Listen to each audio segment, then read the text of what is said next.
Hey everyone, this is Michael with Home Health Success Academy, and welcome to our Module 11 of our How to Start Your Home Care Business.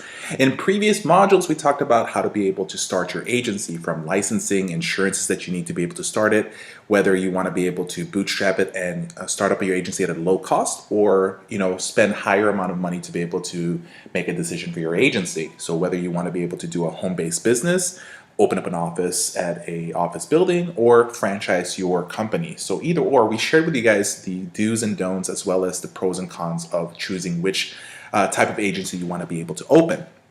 And so we also shared with you guys how to be able to do a feasibility study and how to create your business plan, because those are detailed, important information that you need to have when making a decision, because it gives you your goals and your plans to be able to go out there and market your company. And in a previous module, we also talked about the basics of the marketing, what you should have, what are the basic items you need to be able to make sure you have in your bag of tricks to be able to market your company. Now, of course, we have our 10xpatientreferralsonline.com website, 10xpatientreferrals.com, and what it is, it's our online learning platform that has over 200 hours of videos and audio items that's going to be able to give you all the information you need to be able to market your company and stand out from the rest of the organizations out there.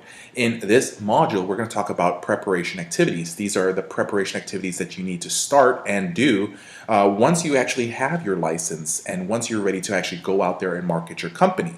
So let's go ahead and get started, because this is probably one of the most important part of the company training that we have, because we're now going to be able to now apply it into the field. So, as a home care business owner, what you want to do is you want to be able to make sure that your agency is going to become high efficient and effective, okay? So in addition to just the usual business startup requirements, your registration, the insurances, the licenses, there are a lot of other activities and tasks which must be undertaken, and as well as procedures that you need to follow before you start providing the services that you have. Some of the major activities, practices, as well as guidelines that should be in place prior to delivery of the services are provided in this video series. And I want you to be able to make sure you pay attention to this. You need to be able to create your service standards. So right now there aren't any national standards for non-medical home care agencies. So there's no defining rule out there for non-medical for private pay agencies, and that's completely different from the medical home health agencies that are approved by Medicare, because there are a set of standards. That's why they actually have those 5-star ratings that are at medicare.gov. So it is important to develop a set of standards that will provide that company framework so that you can deliver high quality home care services to your clients and provide great service to your referral sources. Some of the standards are needed to be able to establish what we call consistency, as well as performance expectations by your company. What they do is they allow for comparisons to be made and excellence to be judged. Standards articulate what is done, who is served, and what services and resources are needed. In addition to that, your standards will provide a work for quality measurements and improvements. How do you know you're providing great care? Well, you can actually measure this by looking at what you're doing right now for your clients. You need to be able to make sure you have your policies and procedures. Now, policy development is a key management responsibility.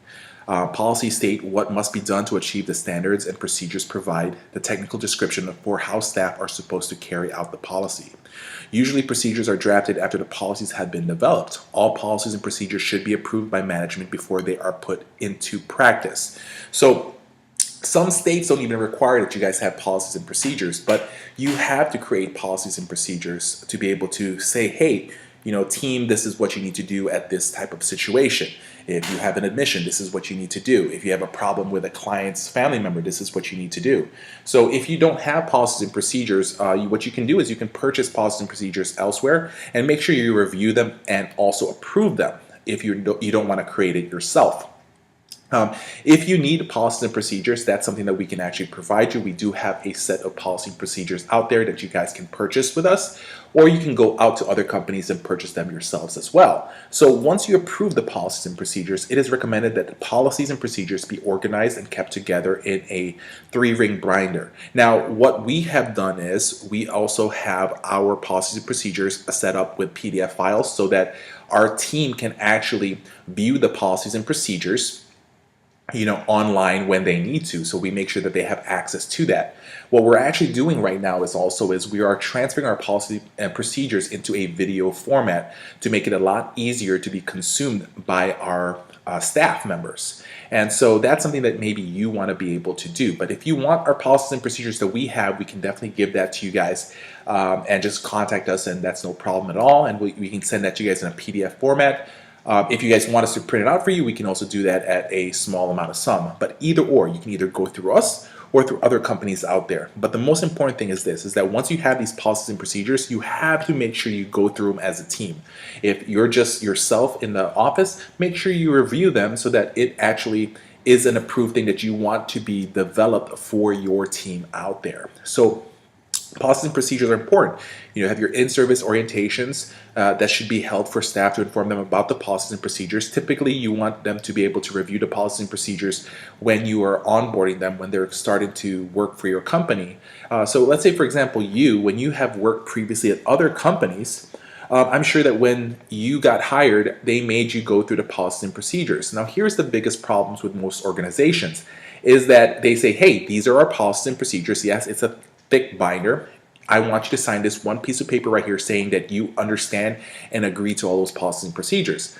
But rarely do we see employees actually watching or reading the policies and procedures. And so that's why for my companies, we are now having it online and putting it in a video format so that we can actually make sure that the team is watching the videos, so we can actually monitor them and see that they actually reviewed it. We know they're not going to be able to fully watch every single policy and procedures, but what we do is once they agree on the policy and procedures, we make it a standard where they actually have to watch the videos one by one or read certain items one by one online and return demonstrate by telling us that they understand the policies and procedures. So that's something going advanced. But when you're first starting, you can definitely just start off with the 3-ring binders or have the PDFs available on your website. Agency company policies. Okay, so your agency policies and procedures provide the structure for everything that your agency does and support the day-to-day operation of services, such as what to do when a client isn't home, emergency procedures, accepting money from a client. One of the most important activities that you will undertake is the development, implementation, and monitoring of your agency's policies and procedures manual. Your policies and procedure manual should be reviewed and revised as necessary, but as a minimum, it should be reviewed and revised annually. So, sometimes you're going to say, hey, this is the policy that we have for this particular item, for an emergency procedure, but you find out that maybe you can make it a little bit better and a lot easier to be able to understand.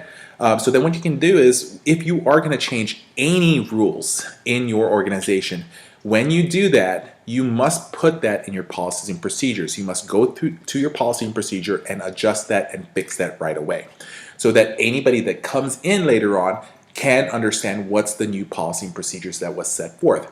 When you change that, you can't just change that in your office. You must change it and allow everybody in your team to know what happened.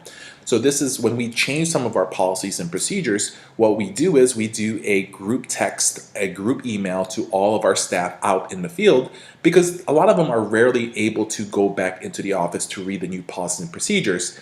And we also update it in our online website. You need to be able to determine your staffing and human resources needs, right? The number of staff you need will depend on your own skill set, the amount of time you are prepared to put in, the number of people you are serving at any given time, and the amount of service you provide. The skills and knowledge of staff will depend upon the types of services you intend to provide. So one rule of thumb that I have in my organizations is that if, for example, there is something that I'm not really good at. So one of the things, for example, that I may not be good at is really looking at the accounting sections. I can assess our accounting sheets, our cost reports. I can assess a lot of those basic items, but when it comes to putting everything together, I know that that's something that I'm not good at. I used to use Excel spreadsheets to handle those services. So when I learned and found out that this is probably some of my weaknesses and I don't want to spend a lot of time in something that I'm weak on, I rather spend a lot of time on where I'm actually good at, which is the marketing, the networking part of the company, and making sure that I bring in the right people to train them on that section. So when it comes to the accounting section, I realized I had a weakness on that. And so what did I do? I made sure I hired a good accounting firm to make sure that that portion of things is handled correctly. Because anything that is not done correctly or not worked on can cause problems later on. And so these companies that I end up hiring that will show me, that will teach me some of the basics to make me better at what I'm doing, it makes me a better manager, a better owner of a company. And so one of the things that I learned was that you need to use an accounting software. So that's where I ended up started using QuickBooks, which made it easier for me. Now, there are other companies that you can use out there other than QuickBooks. It's up to you what you want to be able to use. But you need to be able to assess yourself and say, hey, this is something that I need to be able to give to somebody else to handle if you can't handle it. And that's why you need to be able to have, that the capability to know who you are and self-assess your own self. And you need to be able to say, hey, I can put this much amount of time on this, I can put this much amount of time on that. But like I said, you need to be able to understand your own skill set, okay? You need to be able to also know, how many people do I really need? Do I need an extra person in the office? Should I actually bring in a person to answer the phones? When I first started, a lot of new companies that I have, so I have several companies right now that are providing home care services and home health services, both medical and non-medical. But I also have other companies that provide support to a lot of home health agencies, just like, for example, our consulting business. We also have our other training programs that provide certifications to caregivers and training them, because we see that there's a lot of a lack of that service out there in the field. So when I first started a lot of these organizations, I was able to then bring in people that can handle the basics so that I can do the other aspect of things, which is the creation of the companies. And so you need to do the same exact thing. If you're not great at marketing, you still have to have some information and some knowledge about what is expected for marketing. You can't just hire a marketer and say, hey, go out there and market for this company, and not knowing, are they good marketers? Are you able to evaluate them? Are they able to report to you? So make sure that you need to determine who you need to bring in, especially in the office and in the field, to represent your company. In the end, it's a matter of being able to follow up and to be able to make sure that you're able to do a background check on everybody that you're hiring in your organization. Manager administrator. The manager and administrator or designee is accountable and responsible for managing all the affairs of the agency and the services it provides, which shall be delivered in a safe and efficient manner, meet the legal requirements and standards of practice, and be consistent with the agency's policies and procedures. When you're starting your company, this is a role that you're going to take, upon, which is become the manager and administrator. You might even hold a lot of different hats. Like, for example, you might be the marketer as well. You might be the intake personnel as well as you are starting to grow your company. When one of my first home health agencies, actually the first home health agency we actually had our office in a strip mall. So guess what? When we first started, we had our own private bathroom in our office space. Well, we didn't hire somebody that took care of housekeeping. We were not big yet at that time. And so guess what? Guess who actually cleaned the toilet? I did. Who vacuumed the place? I did. Who mopped the place? I did. And so, these are things that you have to understand when you start this company, when you take this journey, which is, I can tell you, is an amazing journey and is worth everything that you can do. You need to understand that as a manager, you need to be able to make sure that you manage your company appropriately. Office manager. Like I said, you can be the manager administrator, but you can also be the office manager or the coordinator. But if you do hire someone, the coordinator is the soul of the agency, and depending on the size of the agency, may assume a number of roles. The individual is the liaison between the clients, the supervisor, in-home workers, the agency, as well as the administration team.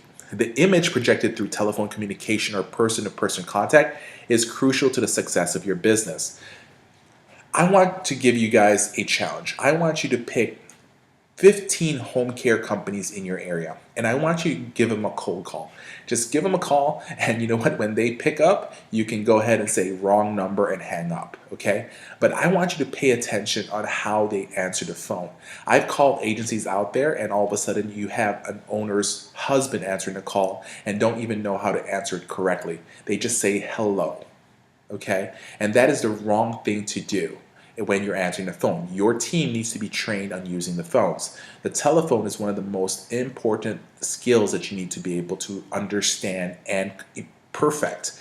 You want to be able to do that. You want to be able to answer, "Good morning, my name is Michael. This is with ABC Home Care Company. How can we assist you at this moment?"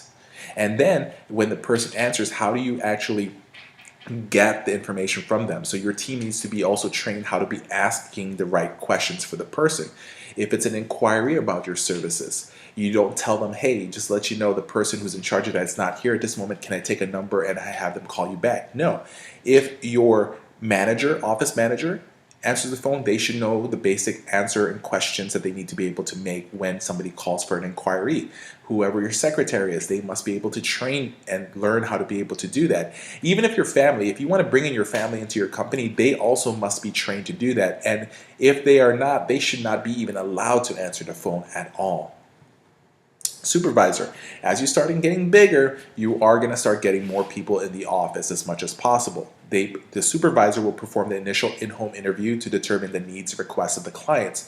Now, that can be for larger agencies, but your supervisor should also be trained in marketing if they're going out there, because it's not about just doing the in-home interviews. It's about closing the deal.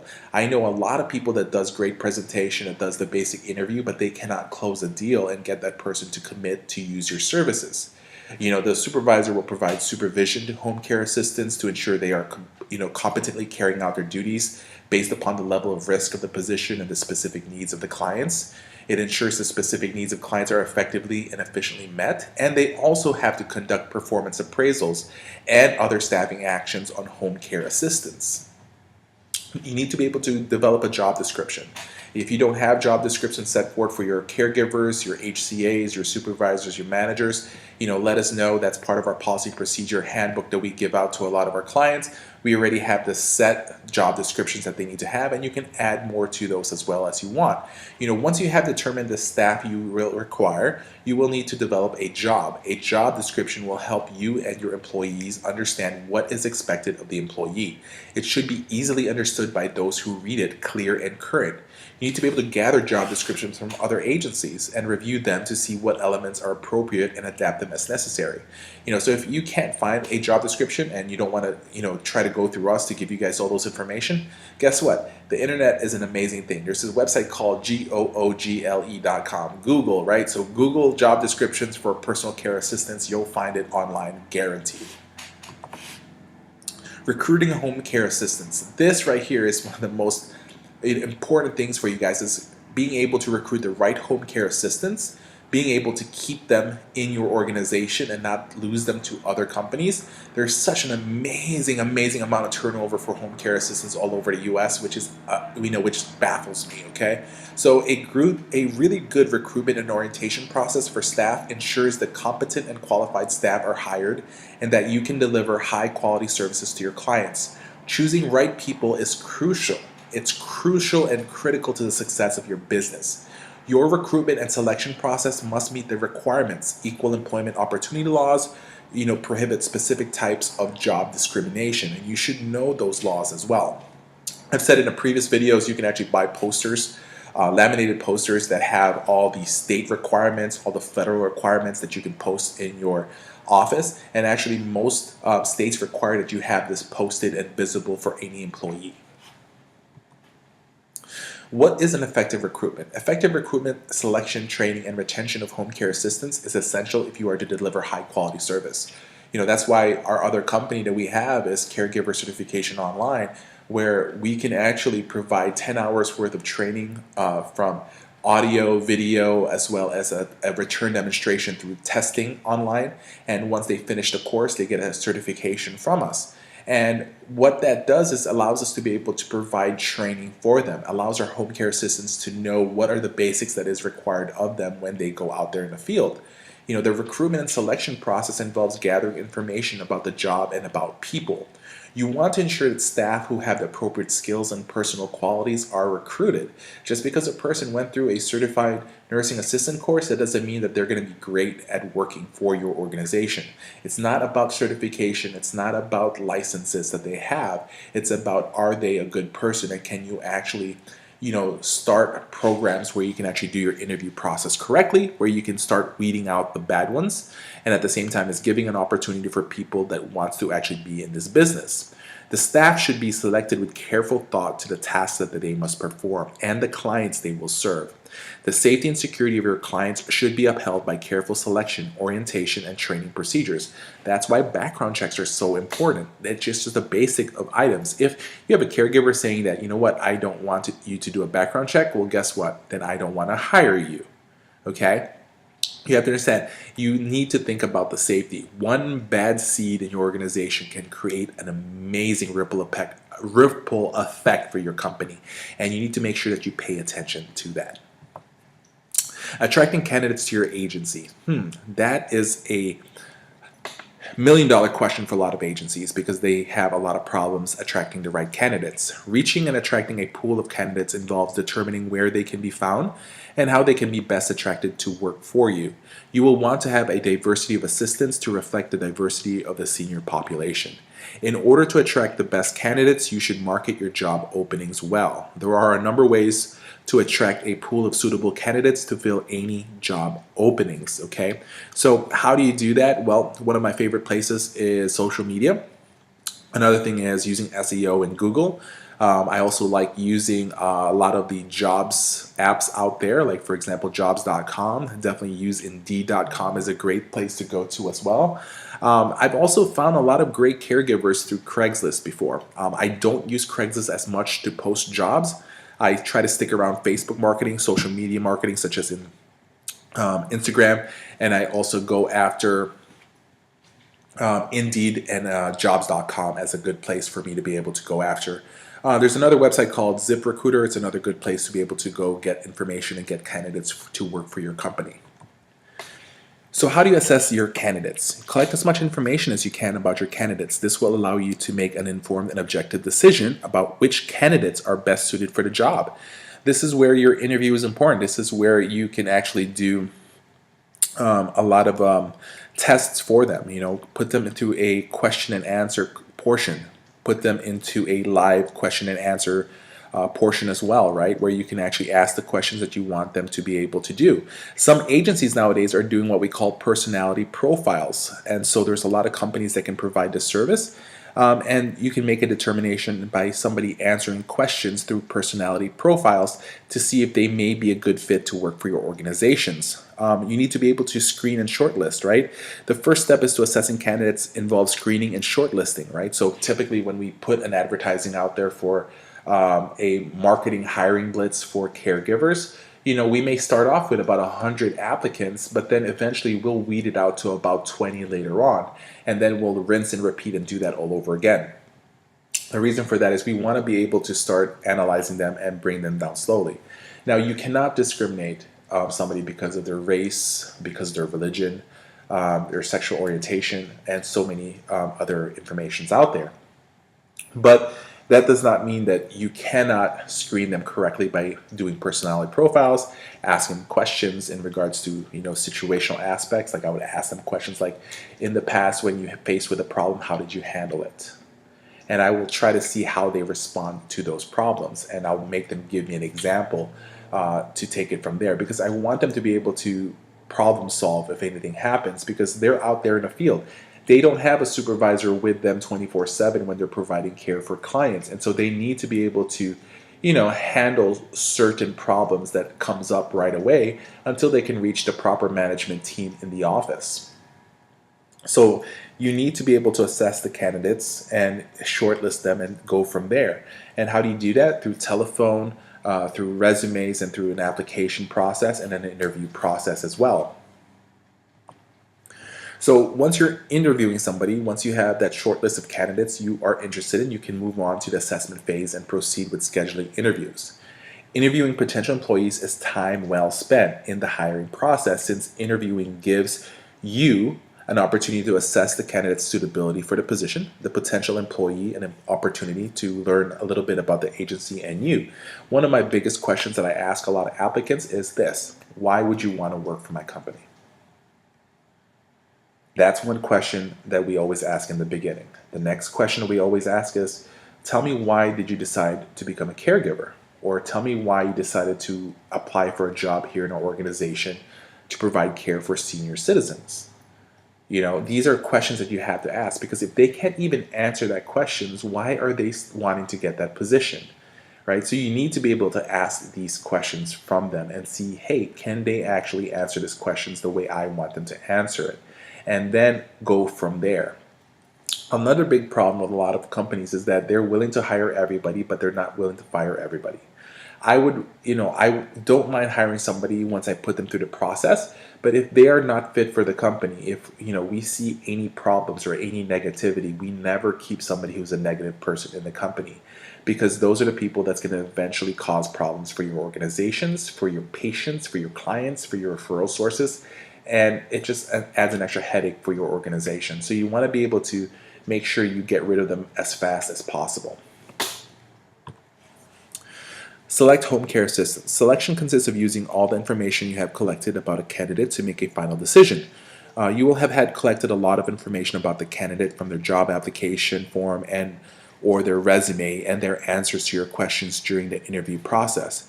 Don't be tempted to offer the job on the spot or make your decision on an impulse. Just to let you guys know, anybody that's hiring nowadays is using social media. Okay, so anybody that's hiring and anybody that's asking for a job. So you want to be able to look at people's social media. That's part of the background check that you have to have. So I'll give you an example. If I have a person that's complaining a lot about their organization and does it where they do it publicly, it makes me question that person as a potential worker for our organization, because if they're complaining about an organization live, what would that say when they start working for your organization as well? So one thing that we do as a company, we do full background checks. We do an FBI background check that handles the federal and the state background checks. We also do social media checks as well. We do personality checks, and we do live interviews. And when we do our interviews, we always bring in a second person in the interview. One thing that I love doing is I always bring in one of our top caregivers to help us with the interview of that person. And we ask for their opinion. What do you think about this person? Do you think this person deserves a job to work with us? And we want it to be showing to people that are wanting to work for our organization that we are selective. We want the right people. We don't just want to hire anybody off the street. So what are the physical requirements? This is an important thing, right? It requires stamina, strength, and have the general physical ability to carry out physical tasks such as safely lifting a patient, moving a client, bathing a client, moving furnitures, and etc. Need to be able to use the tools, equipments, and materials required for certain job tasks. And they have to have good eyesight and hearing as well, okay? So that does not mean that if somebody has a hearing aid, all of a sudden you can't hire them. Of course you can. They're using a hearing aid, so that means their hearing is better, okay? So you need to understand that just because somebody's wearing glasses or somebody has a hearing aid, that does not mean that they cannot do the services that you require them of doing, okay? So here are some of the personal attributes that we require a lot of people to work for organizations. Need to be honest, dependable, cooperative, conscientious, empathetic, trustworthy. Ethical is such an important thing as well. Some of our personality questions that we put are based on ethics and see what they're willing to do. They need to be courteous. They have to have patience. They must be enthusiastic of what they do and motivated and want to provide great care for their clients, especially their clients is our clients. Some other requirements for your caregivers and for people that needs to work for your company is that they must have a valid and current driver's license. They are going to be driving to clients. And so with that said, you need to understand that they need to make sure that they have, a current driver's license. They must have insurance, right? They must have a reliable vehicle or access to a reliable vehicle. Now, not all caregivers are going to be driving their patients around. We actually do not allow our caregivers to drive our patients. And the reason for that is that can cause problems, because if that's something that you're going to do, what I truly recommend for you guys is this, is that you need to make sure that you know how your caregiver drives. Put them to a driving test. I know one company out there that they actually, part of their skills training is they actually sit with the caregiver and see how they drive. They make them do parallel parking. It's like they're making the person test for a driver's license, because if they have problems when they're transporting one of your patients, you can be liable for that. And so, for my company, we actually have our own mobile van transport that is an option for our patients if they want some services such as that, and it's a very small minimal fee. But if you want to provide that service for them, allow your caregivers to drive the patient's car or drive the patient in their car, then that's your choice to be able to make that decision. Each caregiver must have a cell phone, must have data on their cell phone. The reason for that is we use apps for the caregivers to be able to input information about the patients. So we require that they have data on their phones. We do provide a payment, a monthly payment to our caregivers to kind of offset the cost of data. But nowadays, everybody that has a smartphone must have data anyways. But we will give them, $19 a month to take care of the potential data that they're using for the care for the patient. They must be TB tested. They must have immunization. They must be able to speak and write English. That's an important thing. Not unless you have a client all of a sudden who's Spanish speaking. Guess what? We can kind of work around the patient the caregiver not having to speak full English, because if they speak Spanish and the client needs a Spanish speaking caregiver, then we can work with that as well. And then they must be able to go through a background check and reference checks. Now, a lot of caregivers, will give you their reference. And the thing though is most companies out there do not do full background checks, do not really do the whole reference checks where they follow up with 3 of the previous employers of the person that's applying for a job. If required in your state, you need to verify previous employments, verify authenticity of educational certification, verify the identity, and obtain medical clearance as well. So these are additional things that you can also put and implement into your organization as other requirements for the patient. Conducting pre-employment screening is also important, okay?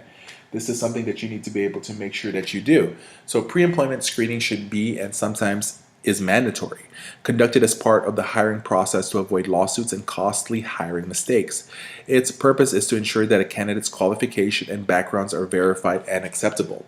So it's very important that these employment screenings be conducted not only because the business owners can be held liable for the actions of their employees, but also business owners are obligated to protect the safety of the patients, the welfare of the clients. Simple character and competency reference checks are no longer all that is needed when screening. Other things also need to be verified. So one of the most important parts of pre-employment screening is the checking of references. You cannot be too careful since your staff as frontline workers are the backbone of your business. You cannot afford to hire the wrong people. A reference check will help you confirm information collected in the interview and gain further insight into the competencies such as motivation and personality style. Allow you to gain a bigger perspective on the candidate's suitability for the role, allow you to explore any gray areas that may be seen, with the particular client. Let's talk about criminal background checks. You should conduct a criminal background check on any employee. You need to be able to know that what did they do previously? What is their background? Because you don't want to send them out and have direct contact with your clients without knowing their background before you actually hire them. So if you live in a state which requires a home care license, this will be a requirement before a license is even granted. So it is important that you perform a criminal background check, whether it's mandatory or it's actually not. You may want to contact your local law enforcement office regarding the process. An alternative is to hire the services of a person or company that specializes in conducting background checks. So there's a lot of companies out there that will go ahead at a minimal fee, $50 to $60 to do a fingerprinting of your workers. You just send them to this company and then they do everything from there. Or you can go ahead and just do basic checks with that employee, whether you have direct link to your state's website or to federal websites. Orientation of your home care assistants. New employees should be given that general orientation. I cannot stress that enough. right? So before they actually start working for your organization, they need to understand what are your mission, your vision, and your values. What are the expectations of them as a worker? What is your policies and procedures? What are the job principles? What should they know about the health and safety of staff and the clients? These are things that they need to go through. Usually orientation involves both an orientation to the agency and an orientation to the specific job. We never send a caregiver out in the field by themselves unless they actually been seen or been supervised by another caregiver or one of our caregiver supervisors before they start providing their own care by themselves. We put them through that type of training because we want to be able to make sure, can they do what they say they can do? Conducting effective staff orientations. So what are you doing or what are you planning to do to orientate your staff members?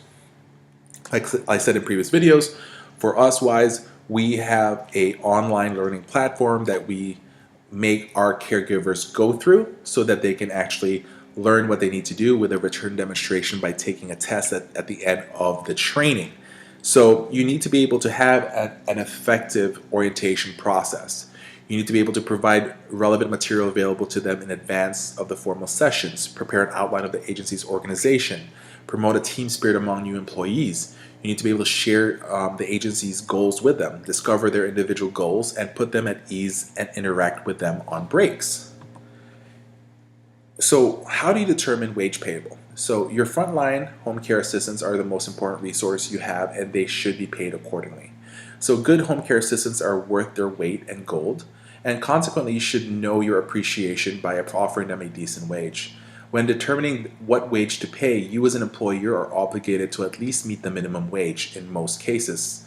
You should be aware of the minimum wage requirements in your state as rates vary from state to state. So let's talk about criteria for establishing pay rates. You may pay different rates to different employees based on a variety of influencing criteria. And those criteria are the type of services being performed. You may set different pay scale ranges for the type of services being provided. For example, you might decide to pay a different rate for companions, homemakers, and personal care assistants, or you want to pay the same rate for companions and homemakers and a higher rate for individuals providing personal care. Personal care assistants should be paid more than companions and or homemakers, and typically personal care assistants are CNA certified. Employee qualification experience. This factor comes into play particularly with the personal care arm of services. You would want to ensure that anyone providing personal care is qualified, trained, and or experienced, and preferably a CNA. The difference in wage rates would depend on experience. It is recommended that new graduates start out at a lower end of the scale with regular increments spread out over a period of time. Work difficulty. An example of where work difficulty would play a role is with cleaning services. An employee who does harder work such as washing walls, cleaning dirty ovens, washing windows, taking down light fixtures to clean, etc., should be paid more than an employee who does lighter housework activities such as dishes, vacuuming, bathroom breaks, etc. Overnight shifts. In all probability, you may be faced with overnight shifts. Determining pay scales for this period depends on a couple of factors.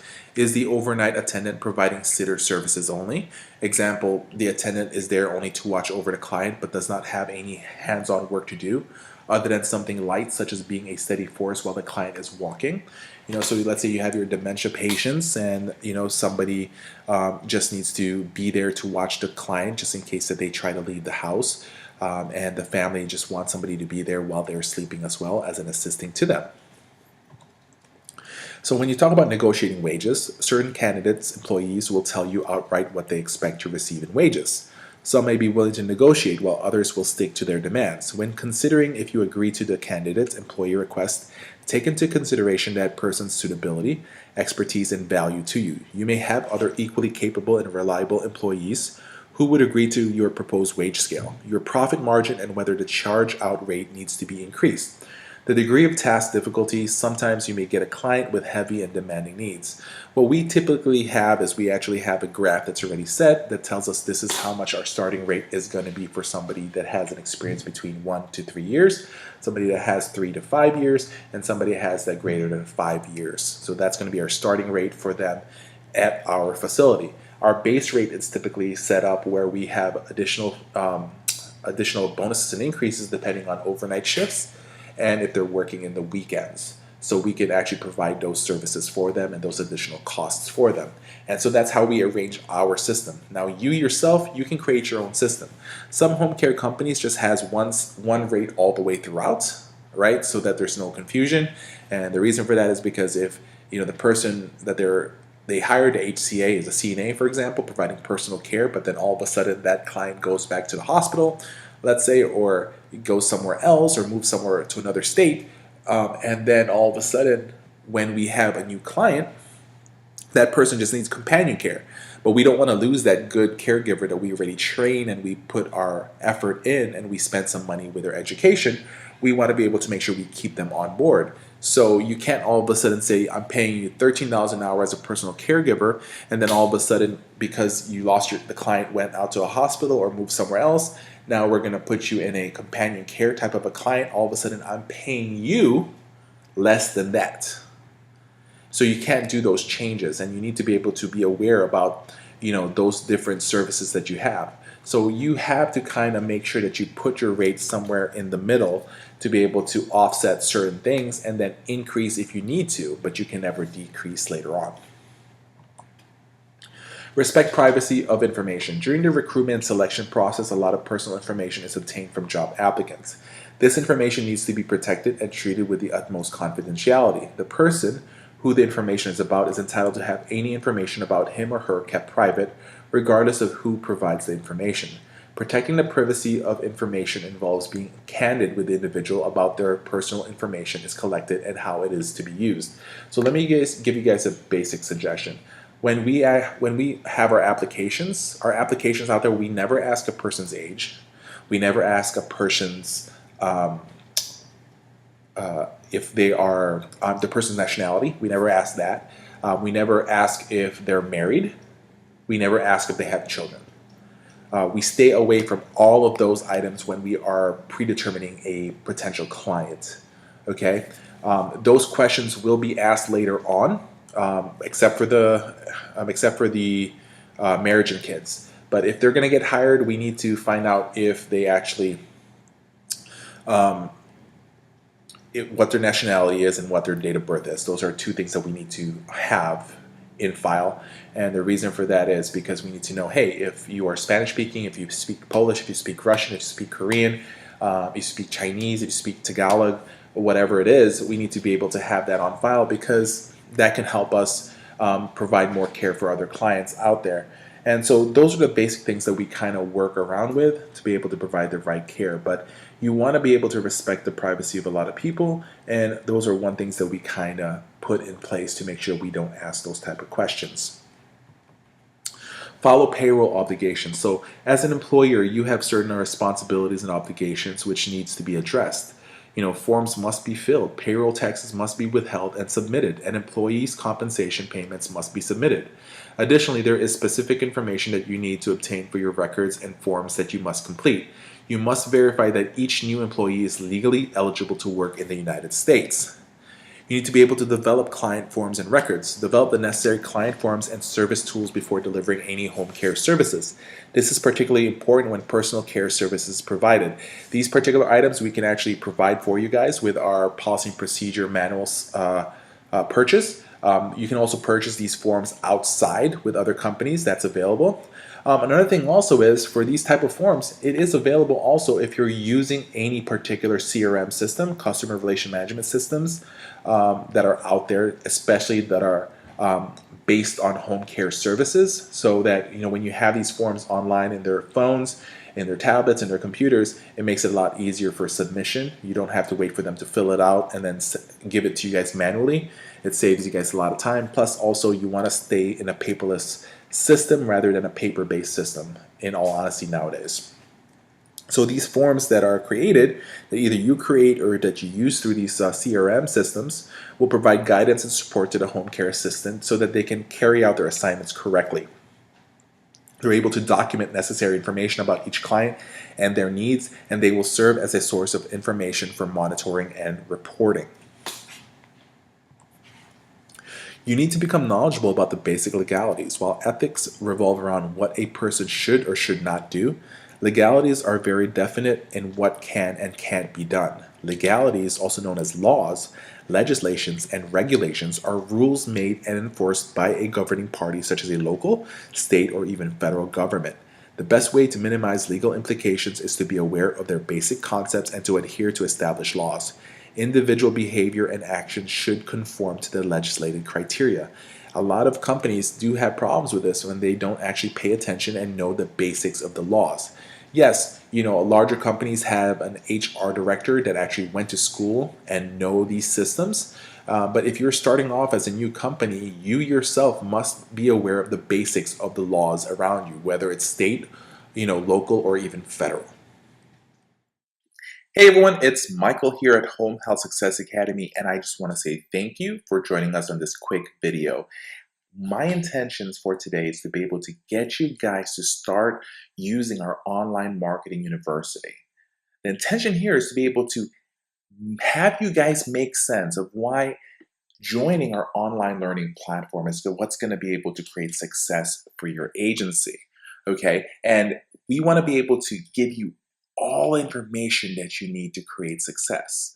A lot of agencies nowadays are having problems how to be able to get more referral sources, how to be able to get their current referral source to give them more patients, how to go after past referral source that you lost to another agency, how to be able to increase your revenue, right? A lot of agencies are closing down nowadays, and our intention is to be able to give you all the knowledge that we share with clients of ours that pays us thousands of dollars to be able to manage their marketing team in their agency. So we're reaching out to home health agencies. These are the skilled nursing agencies, right? That bills Medicare and insurances and Medicaid. Then we also want to reach out to the non-medical, the caregiving and homemaker agencies, and especially hospice agencies as well. And we definitely want to be able to have owners, administrators, especially marketers and liaisons for companies to be able to take this online program, an online platform that's going to give you everything, all the knowledge you need to be able to create success in marketing your company. Remember, marketing your agency, selling your services is 100% of your revenue and is in charge of pretty much paying your salary, paying your employee salary, paying your co-worker's salary. This is what we have in our online university.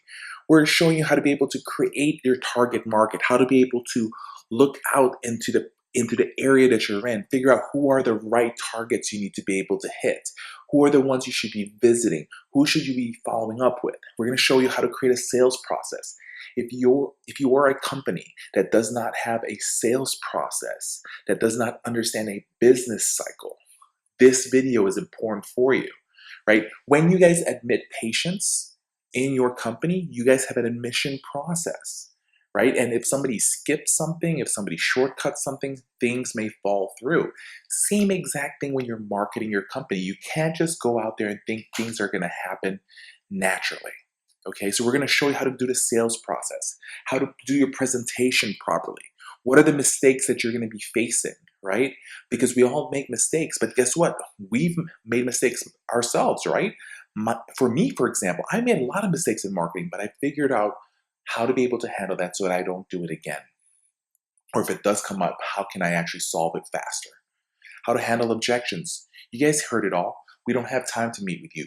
We are already working with another agency. Oh, you know what? I don't have any patients that needs home health yet. You know for a fact that that doctor just took care of another patient that had home health services. How to be able to learn how to get into the front of the nursing homes, into the hospital's preferred provider list, the do's and don'ts of marketing. How to be able to find out different marketing strategies. What should I be giving out to people? Should I have lunch and learns? Should I not have lunch and learns? How much should I spend in a marketing target? Cold calling scripts. A lot of us don't even want to cold call. People are saying cold calling is dead. The reason why people say don't make cold calls because they themselves have quit on making cold calls because they themselves have faced so many objections. But guess what? If you are able to create an appointment, you have a 70% chance of getting that business than walking in cold by yourself live, okay? So you guys have to understand, how do I handle a cold call? That's very much important. All these different series is available individually if you want to purchase them. If you want to purchase just the follow-up techniques, which we will show you guys a follow-up technique on how to be able to increase it, right? We're going to show you guys day 1, day 2, day 3, day 4, day 5, every single thing you need to do to be able to increase that potential referral source to refer patients to you guys. You can purchase that particular series by itself, that for $199, or we're going to share with you guys our membership platform, okay? So let's go ahead and talk about that, right? So like I said, you're going to have access to each one of these courses. You're going to be able to purchase these individually, but if you join our online marketing university, which we have a membership program that we're going to share with you guys in a few, okay? So that's what we do at 10xpatientreferrals.com. This is the particular website right here, okay? When you go into that website, you're going to see 3 memberships, okay? 3 memberships. We have our platinum, our silver, and our gold membership, okay? And so right now as we speak, okay, right now as we speak, we talked about our online, our boot camp that's coming up all over, right? So guess what? By the end of 2018, we're going to remove a special thing that we're doing, okay? And so what we're doing is right here, right now. The Platinum membership. You get full access on all the courses. If you purchase them individually, it's over $7,500 in value, okay? Just to let you guys know, when you purchase a particular series, you only have access to that for a whole month, okay? So if you want access to this every month so that you can keep on going back and learning, right? You would be paying $7,500 a month by just accessing those. But guess what? For a platinum series, it's $149 a month. You have access to all of that. Plus, you get part of our quarterly mastermind meetings. That's a $3,000 value. And you also have access to us for 1 hour a month for coaching. Okay, that's a $2,500 value. And at the same time as we talked about our boot camp that we're having, you'll get 1 free ticket to any one of the boot camps that we're having. So separately, it's about $9,500 worth of value, and you can access that for $149 a month. Now, things go down a little bit. If you just want to do our silver membership, what's going to happen is you get the full access and you get a 1 ticket to our boot camp events. But just to let you guys know, we are going to be taking out that boot camp ticket soon once 2019 hits. So if you want to sign up right now to get that free ticket, okay? So right there alone, we suggest that to you guys. It's $79 a month. Now, if you want something in the middle, which most of our clients are using, it's just our gold membership. You get full access to the whole courses, you get 1 ticket to live bootcamp, and you get the quarterly mastermind meeting available as well. So right there alone, we have so much information that we want to be able to give to you guys, and we want you guys to be able to access that right now. So you guys should definitely join. Like I said, I want you guys to be able to join this because this is what's going to create success. A lot of you guys are saying, hey, well, $149, that's a lot of money, Michael. I totally understand that. But guess what, guys? Let me ask this question for you guys.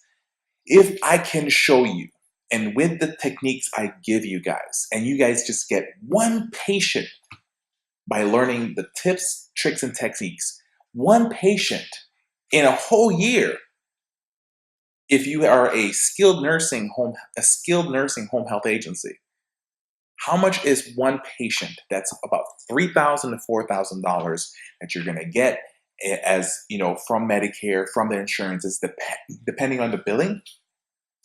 Right there alone, it already paid for this particular item.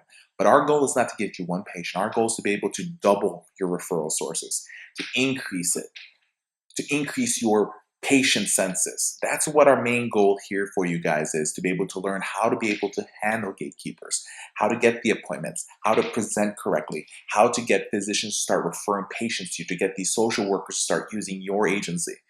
Once again, this is Michael with Home Health Success Academy. You have to understand, agencies are having problems getting more referrals.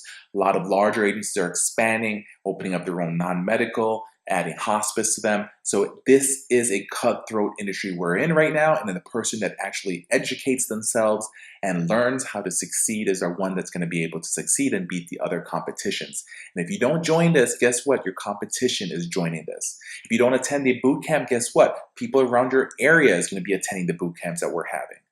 So like, for example, our event that's coming up in Lakeland, Florida, we actually have people coming in from Georgia, coming in from Tennessee. We have 1 person that signed up that's coming from, North Carolina.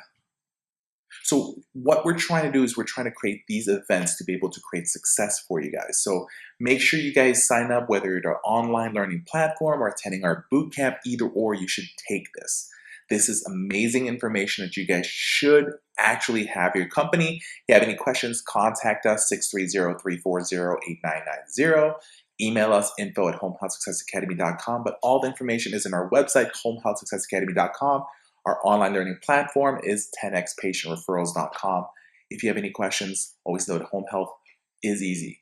Home health marketing is easy when you guys know what you're doing. This is Michael Echeverria. I look forward to seeing you guys in the boot camp, and I look forward to talking to you guys on the phone. Have a great day.